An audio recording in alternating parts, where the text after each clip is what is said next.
Well, hello, and hello. Welcome to Gateway Austin. So glad that you're here with us. My name is Eric Bryant. I'm the campus pastor in South Austin and our online campus. Those of you here in North Austin, would you welcome all those watching at their campus right now? Oh, it's great to have you all in South and Buda, Dripping Springs, and Pflugerville. I wanted to also welcome those of you, especially from Canada. You know, we have had many opportunities to go to Canada. We have quite a cool contingent of folks. I think Canada has more in common with Austin than Austin does with Dallas in terms of spiritual temperature. It's a multicultural place, but it's also a place where there's some really devoted followers of Jesus. And I want to invite you, if you're watching in Canada, to join us for a brief get-together online. Just let us know you'd like to join us through our Connect card. And if you're new, you can go to the Connect card and introduce yourself to us. Or if you're wanting to connect at your campus, just use the QR code on your screen or gatewaychurch.com/connect. You know, Gateway is a place where we love everyone life by life, as this says on this cup right here, and we live it out. This means you are important to us, and we want to help you in your journey. This is a place where you can belong and grow and serve and heal. So introduce yourself to us through that Connect card. Well, today I'm excited as we continue our Voices series. I do need to let you know that this particular message is PG-13. If you have little ones with you in the room, we do have great programming for kids. I want to encourage you to take advantage of that. But without further ado, would you welcome with me our guest speaker, Ben Sledge.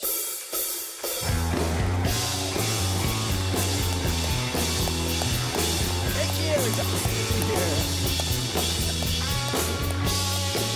Hey, bro. Hey, brother.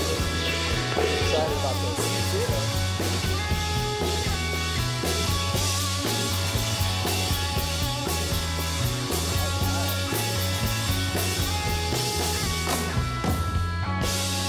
All right.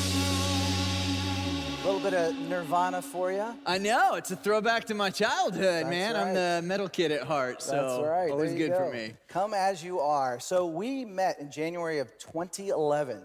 Has it been that long? It's been that long. In fact, I think Wow. back then there was only one skyscraper in downtown Austin. That's true. It's changed a lot since then.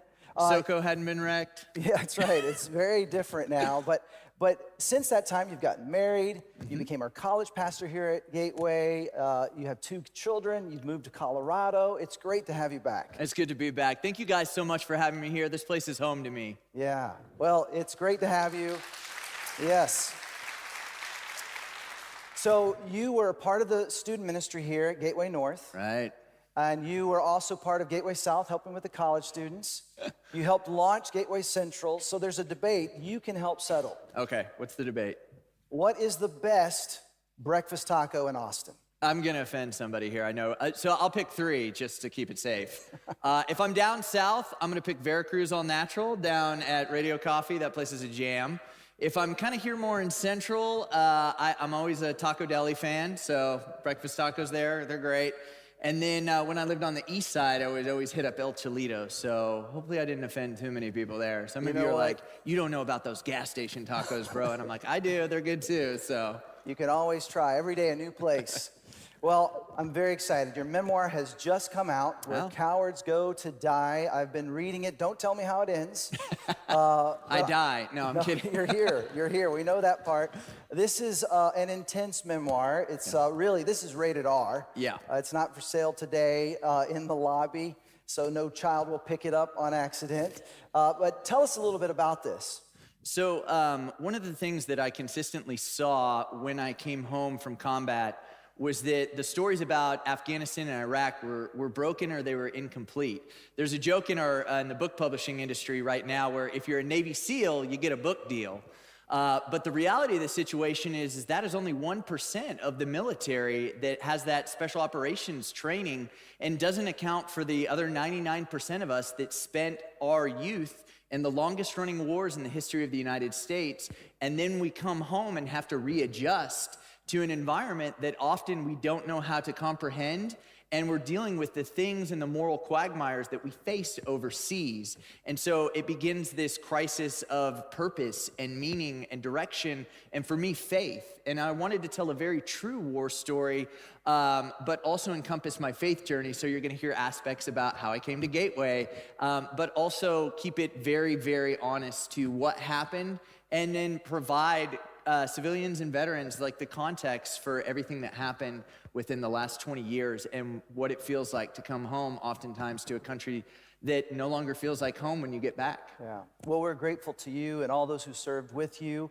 And this is a compelling story. It's inspiring. It's funny.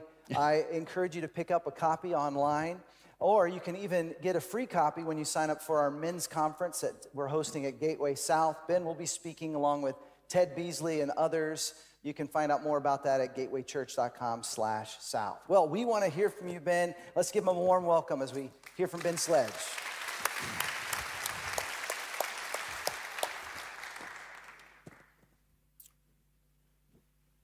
So on December 10th, 2003, I found myself hovering over a small Afghan child as I watched blood pool to the left, and a medic hovered over him as well, flicking a large bore needle, preparing to jam it into the child's chest.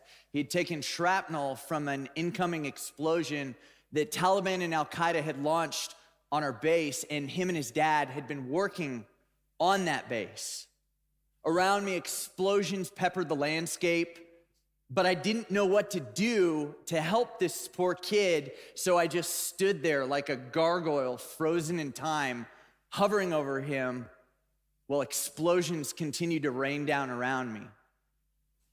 Eventually, I found my feet and I ran, and I met up with my team sergeant, who told me that my job that day was to hunker down somewhere where it was safe because they were targeting the bunkers, and then get the rest of the Afghans that were there on base to safety. The problem is that somebody had fed information to the Taliban, and they were raining down artillery on all of our strategic locations.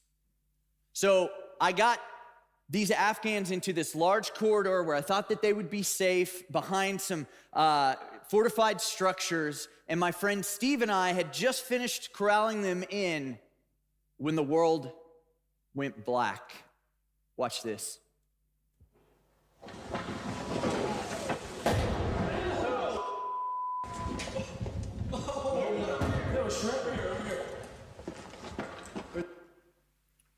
That's actually from that day. And one of those rockets landed about 7 feet from where I was.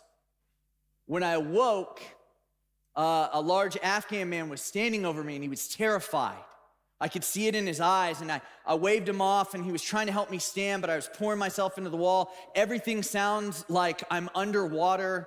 And I looked down at my hands, and I realized there's all this translucent flex, and I begin rubbing, and blood begins to appear on my hands and on my forearms. And I stopped, and I looked around for my friend Steve, and I couldn't find him. And my first thought was, my God, he's been vaporized. But then I saw that this door had been blown off the hinges where we would eat in our chow hall, this little makeshift building, and chairs and tables were thrown everywhere. And I look to the corner, and I see Steve rocking back and forth holding his arm.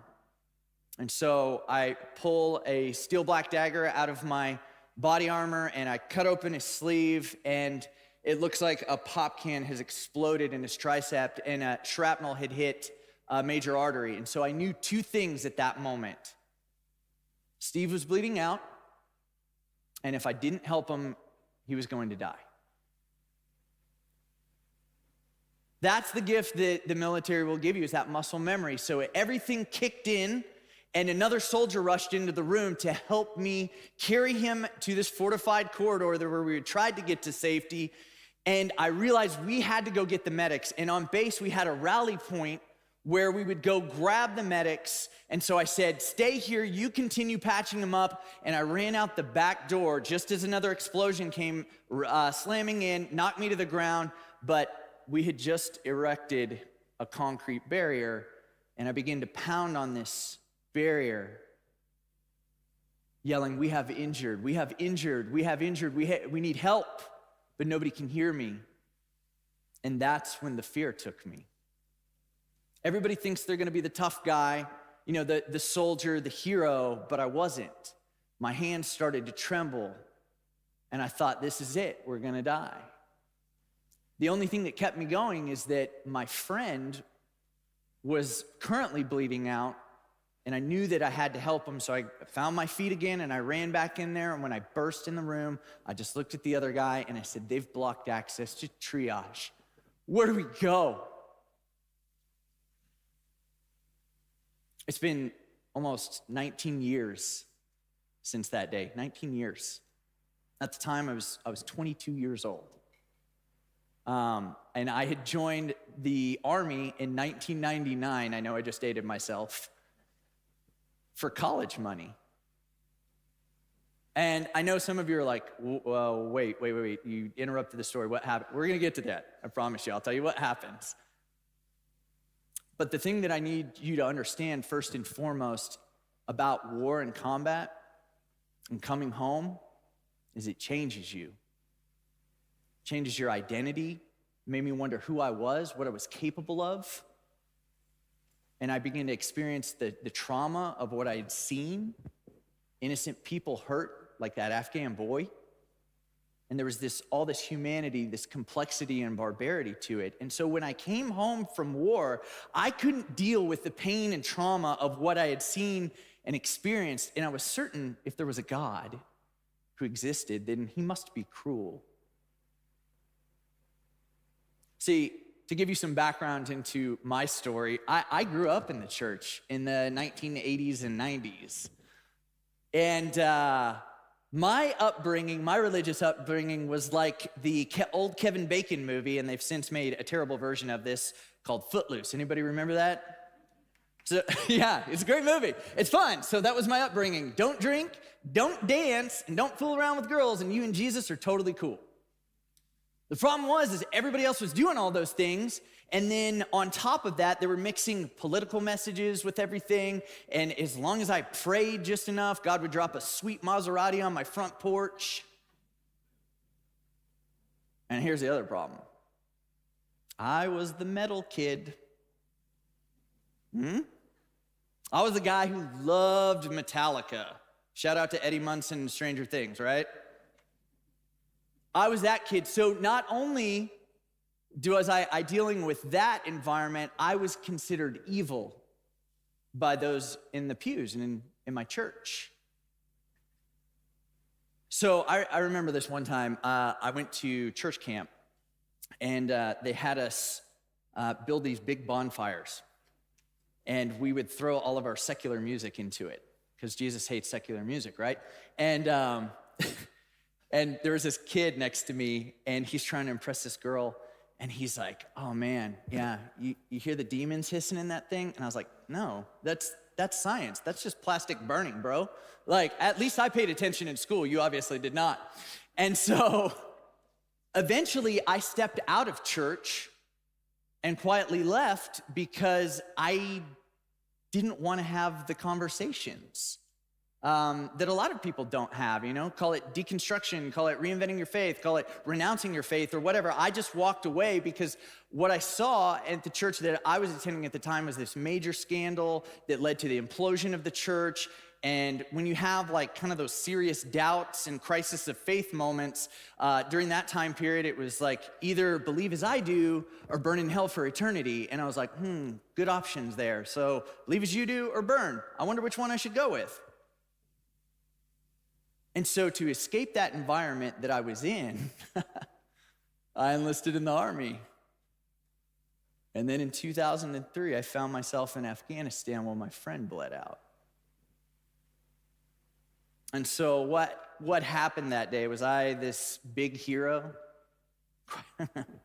Quite the opposite. When I burst back into the room, I looked at the other soldier and I said, "It's your turn to get blown up, bro. You go get the medics." And he did. I stayed behind and patched up my friend, and the attack didn't stop until the Air Force called in a B-1B stealth Lancer. And at that time, I didn't even know that I had been injured. But I was fading in and out of lucidity because I had gone headfirst into a wall. I had shrapnel on my lower back. My wrist was broken. And I was carrying him on a litter with these other medics to our helicopter tarmac. And my team sergeant found me afterward, and I'm just standing there clutching my friend's rifle to my chest, covered in blood, while I watch his helicopter fade into the distance. And he made it. He survived. We're actually best friends to this day. And for my actions that day, I was awarded the Purple Heart for wounds received in action, which is kind of a funny award. It's actually literally your enemy marksmanship award. I like to make that joke. And then I was also given an Army Commendation Medal for heroism under fire. And this is my friend Steve and I. He's still in the Joint Special Operations Command, so I can't show you his face. But here's the thing you need to know. I didn't feel like a hero. I felt like a coward. I'm 22, and I froze up while my friend was bleeding out. And so when I got home, I didn't know how to live with that part of me. I was less than 1% of the population that had fought in this war so far. And I have these Valor Awards, and everybody's calling me a hero. And I feel like a coward. They're telling me it's my finest hour, but I'm forced to relive my endless terror. And not only that, when I got home, my best friend replaced me, and he got killed a week later. And so I was dealing with survivor's guilt.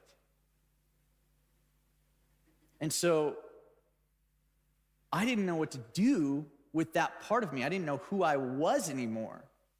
And to compound the issue, I didn't know what my purpose and my meaning and my direction was because I was having this existential crisis. I was like, man, we are really, really good at killing and wounding each other. And so my crisis was this. I was like, man, we really love to paint ourselves as enlightened in this generation. And we're really smug about it. We're like, we're so enlightened. We would never wound and harm people. Look at those barbarians in the times past and in the dark ages. And I'm like, really? We have the capacity to destroy the entire world now, and we can't even explain why we would do that. We can drone strike entire civilizations to the ground. We're mass shooting each other to death, yet we're really enlightened. What I discovered in my time overseas was that technological advancements in the internet had created more human suffering.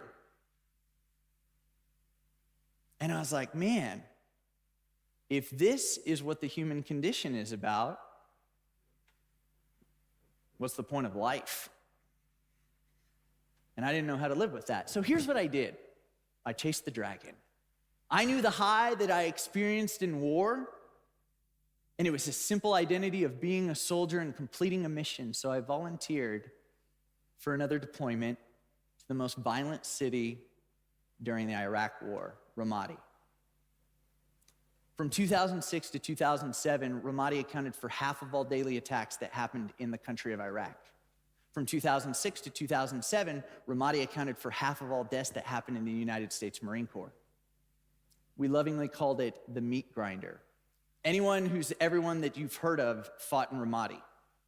That's where Chris Kyle earned his nickname, the Devil, the American Sniper. It's where Jocko Willink and his team and Task Force Bruiser were there during that time period. It was the epicenter of hell. And it was during what's become known now as the Battle of Ramadi that I once again found myself facing trauma and wondering what type of person I would be when I was faced with an impossible dilemma and a moral quagmire. The day after Christmas, 2006, I left on a large-scale clearing operation to root out insurgents in the city of Ramadi. And I was tasked with supporting a Marine Expeditionary Unit, and two of my teammates went with one platoon, and me and another guy went with another. And during this operation, we began taking fire, as you would. And so I was on a combat outpost on top of this rooftop with this first sergeant, and we begin taking fire, and I'm watching smoke plumes billow in the distance, and all I know is that we have more troops in contact that are taking fire, and what I didn't know at the time was that it was my guys, and it was 2 guys versus 20 insurgents.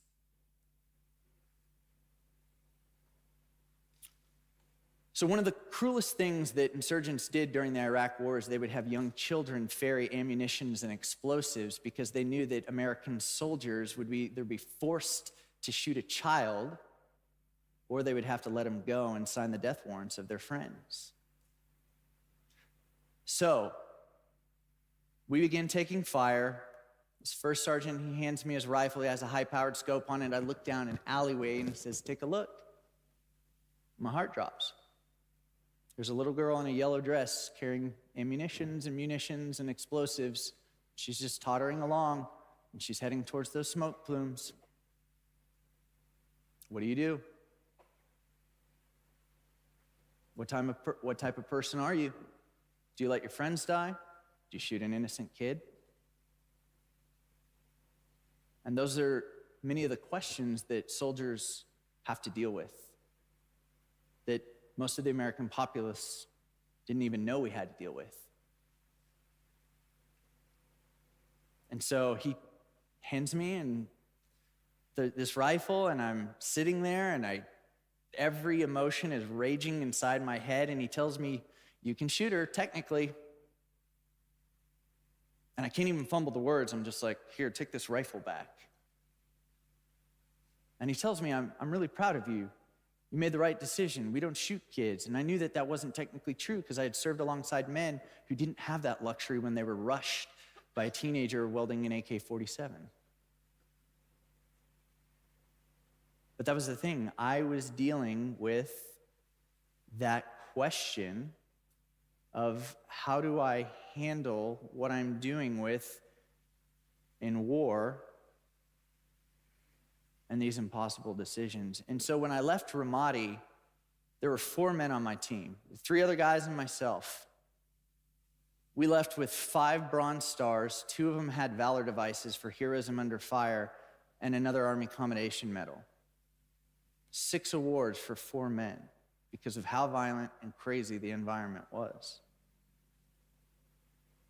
And again, my identity focused around what I could accomplish in combat time, but it was during this last deployment that I came home and finally crumbled. I was processing out of the military, and 3 months shy of coming home from Iraq, my wife at the time informs me she's leaving and filing for divorce.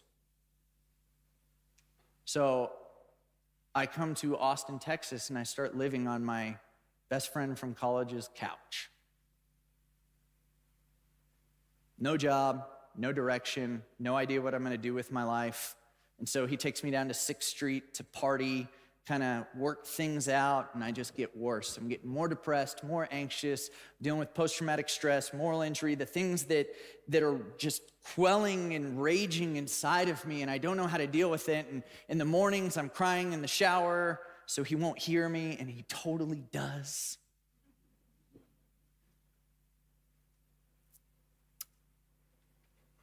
And one morning I wake up on his couch and he just looks at me and he goes, "Hey man, can I take you to church?" And I'm like, "What?" And here's the weird part. He's an atheist.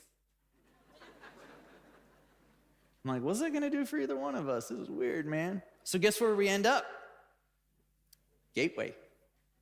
I used to sit right back there, you guys. And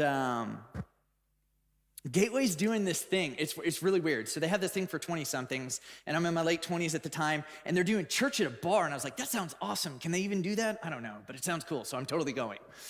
And it was at the Carmel Lounge, which was like on 5th Street, and that place was weird, man. So like when I roll up, and you gotta remember, I'm like skeptical of faith. There's like crushed velvet on the floor, like everything stinks, and I'm just like, what? And when I get upstairs, there's like this human fish tank, and I'm like, if they start baptizing people in this thing, I'm totally out. Like,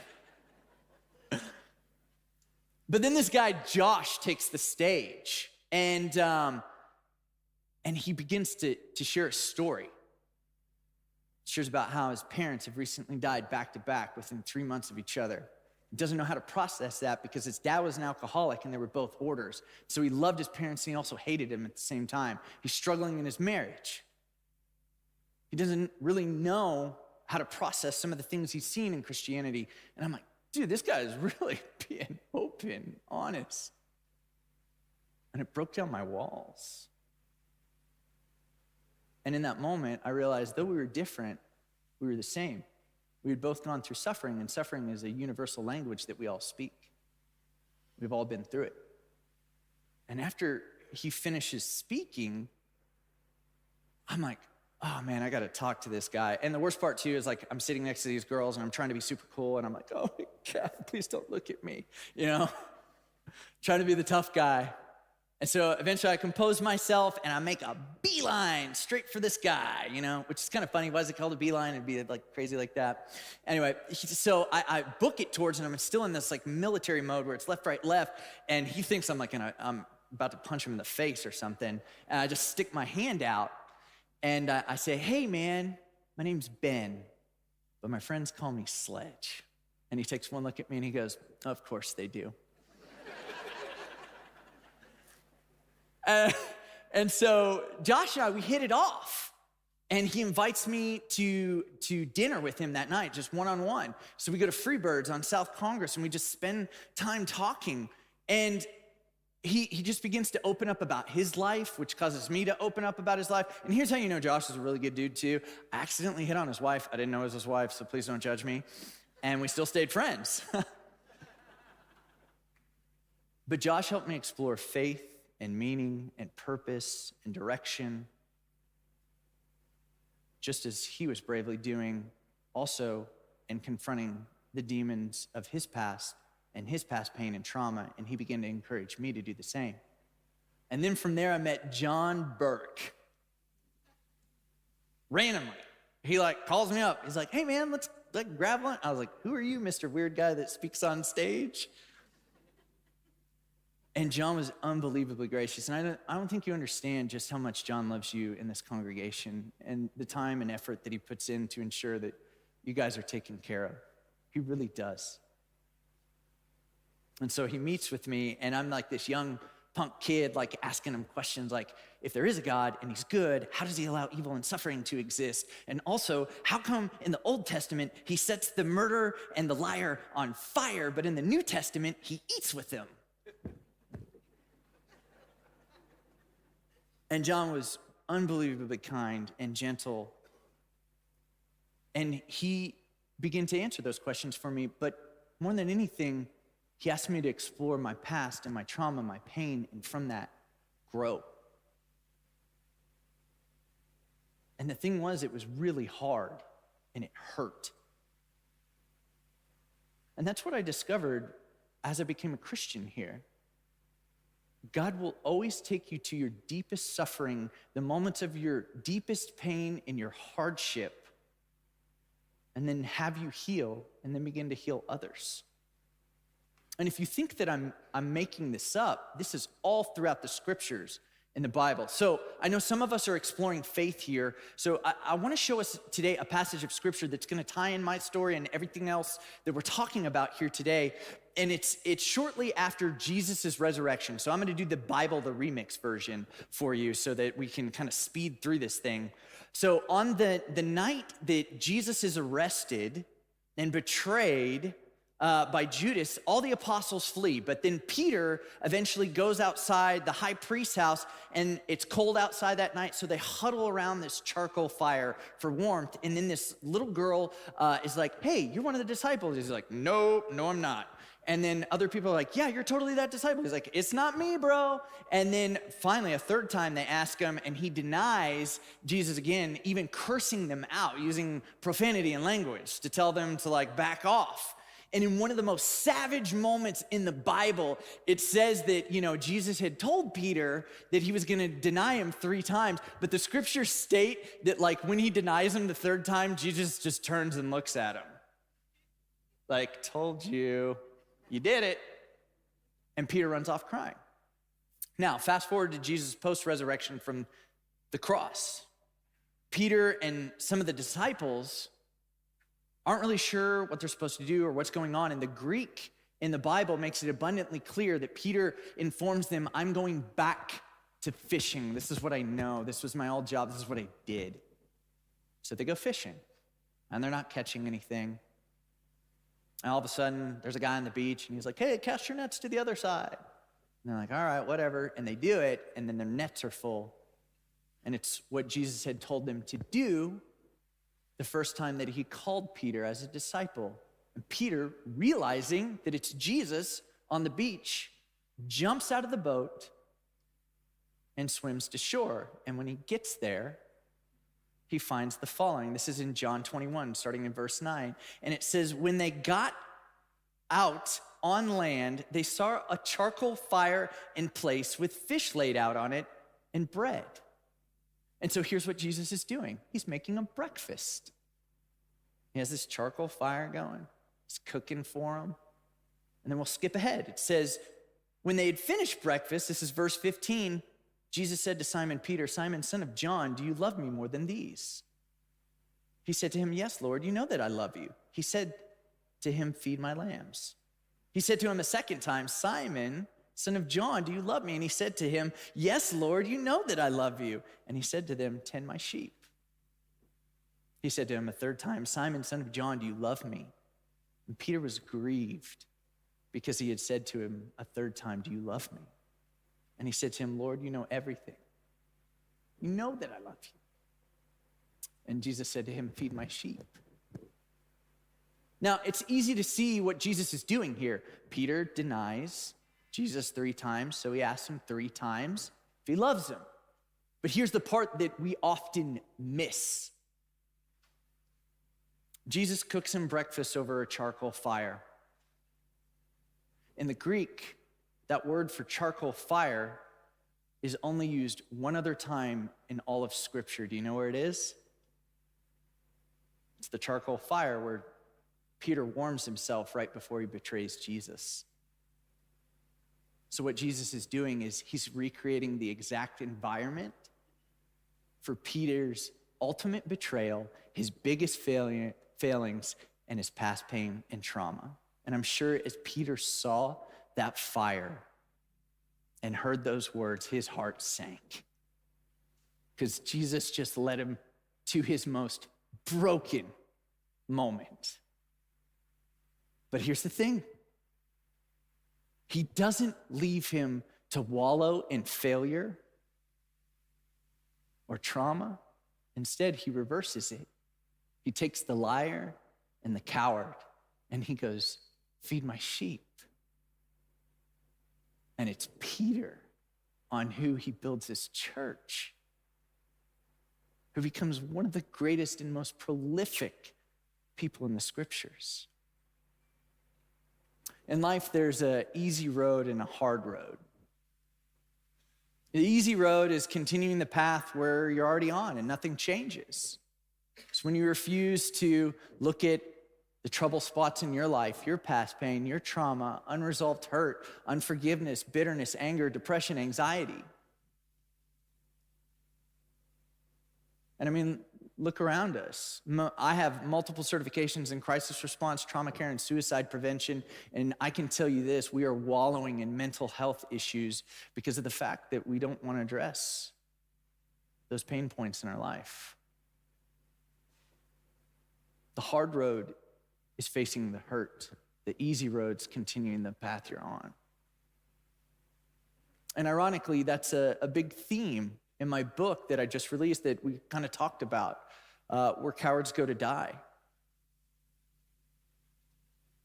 And the thing about that is the reason why I wrote the book, as I told you, is I want people to experience what it's like to face that unresolved trauma and grow stronger out of it. And again, if you want to pick it up, this is just my silly pitch. It's on Audible, Amazon, the whole deal. And again, you've been forewarned, it's rated R. Sorry. But I want to read something that I wrote in my book that's really going to tie this all together for you. My story, your story, Peter's story, the Scripture, Jesus. And so this is from towards the end of my book. It says, as strange as this may sound, Afghanistan, Iraq, and readjusting to civilian life is where my cowardice had to go to die.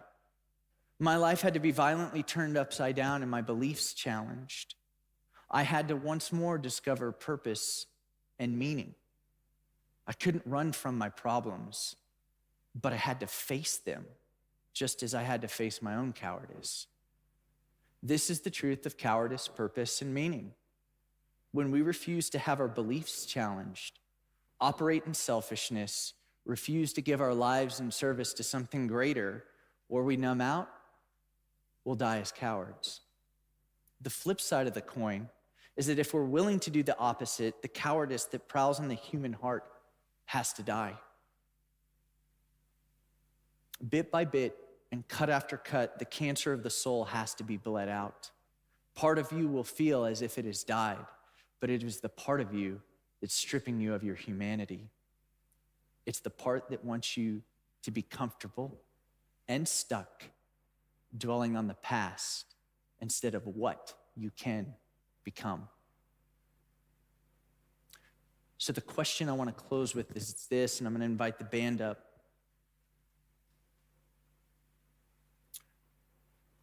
Will you be brave enough to kill the inner coward that lies to you day after day? Are you going to be brave enough to face the hurt, the pain in your life, the trauma from the past? Because here's the thing, so many of us think our identity is in those things, and it's not. The gospel is just simply this, the message of Christ that we say here at Gateway. It's that you're infinitely loved because Christ died for your failures and shortcomings so that you no longer have to live in this bondage. You no longer have to live in the past and believe this false identity about yourself that trauma and hurt lies to you about. And that's the simplicity of the gospel, that we are more sinful and flawed in ourselves than we could ever imagine. And yet at the very same time, you are more loved and accepted than you ever dared hope.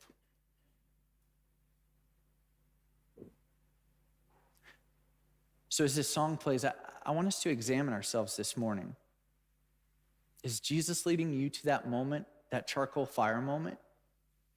Has he recreated the environments and the situations in this talk? Making you realize that there's some areas that have gone unaddressed in your own life that you need to confront? If so, I can promise you this because I've seen it in my own life. He doesn't leave you the coward or the failure, the screw up, the less than the least. Quite different.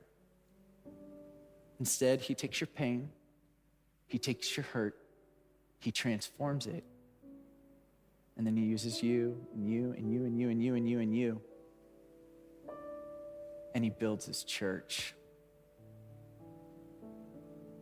Let me pray for us.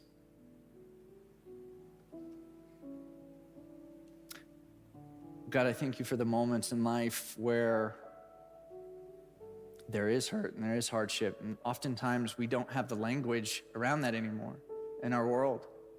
We think that suffering is needless, and instead, you tell us that you'll take our suffering and turn it into our greatest strengths, that out of mourning will come joy. I pray for the men and women in this room who are facing that charcoal fire moment, where maybe their past is coming and catching up with them, and they know that they need to take brave steps forward. I pray that they would be courageous this morning, that they wouldn't just walk out into the parking lot and say, that was good to hear, but I just don't think I can. I pray they would be brave. Pray that they would be strong, and that they would fight forward through the fear and the uncertainty, and that just as you used Peter, you build your church on them. In Jesus' name, amen.